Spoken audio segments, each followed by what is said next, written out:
আসসালামু আলাইকুম আমার প্রিয় দিনদার ভাই ও বোনেরা, আশা করি আল্লাহর অশেষ রহমতে আপনারা সবাই ভালো আছেন।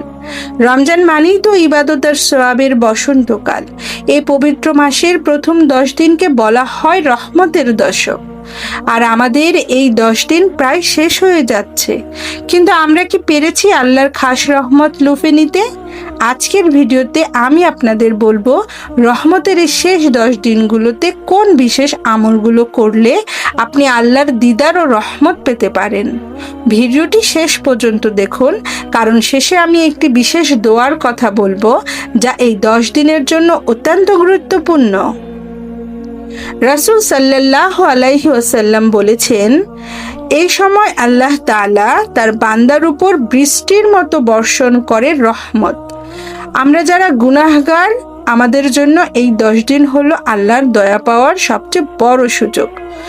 যদি এই 10 দিন আমরা অলসতায় কাটিয়ে দিই, তবে আমরা অনেকেই বড় নিয়ামত থেকে বঞ্চিত হব। রহমতের এই দিনগুলো শেষ হওয়ার আগে 5টি কাজ অবশ্যই করার চেষ্টা করুন।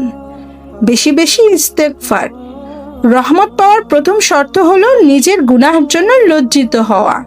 আস্তাগফিরুল্লাহ বেশি বেশি পড়ুন। কোরআন তিলাওয়াত। রমজান কোরআনের মাস, প্রতিদিন অন্তত কয়েক পৃষ্ঠা অর্থ সহ পড়ার চেষ্টা করুন। দান সদকা, ছোট হোক বা বড়, প্রতিদিন কিছু না কিছু দান করুন, কারণ দান করলে আল্লাহর রাগ প্রশমিত হয় এবং রহমত নাজিল হয়। তাহাজ্জুদ ও দোয়া। সেহরির আগে অন্তত 2 রাকাত তাহাজ্জুদ পড়ে আল্লাহর কাছে প্রাণ ভরে চান। এই সময়টা দোয়া কবুলের শ্রেষ্ঠ সময়। উত্তম চরিত্র ও ব্যবহার। রোজা রেখে কারোর সাথে খারাপ ব্যবহার করবেন না। মা বাবা ও আত্মীয় স্বজনের সেবা করুন। এবার আসি সেই বিশেষ দোয়ার কথায়, যা রহমতের এই 10 দিন আমাদের বেশি বেশি পড়া উচিত। মহান আল্লাহ তাআলা পবিত্র কোরআনেই আমাদের এই দোয়াটি শিখিয়েছেন। রহমতের এই শেষ সময়ে আপনারা এই দোয়াটি মুখে মুখে সারাক্ষণ জপতে পারেন।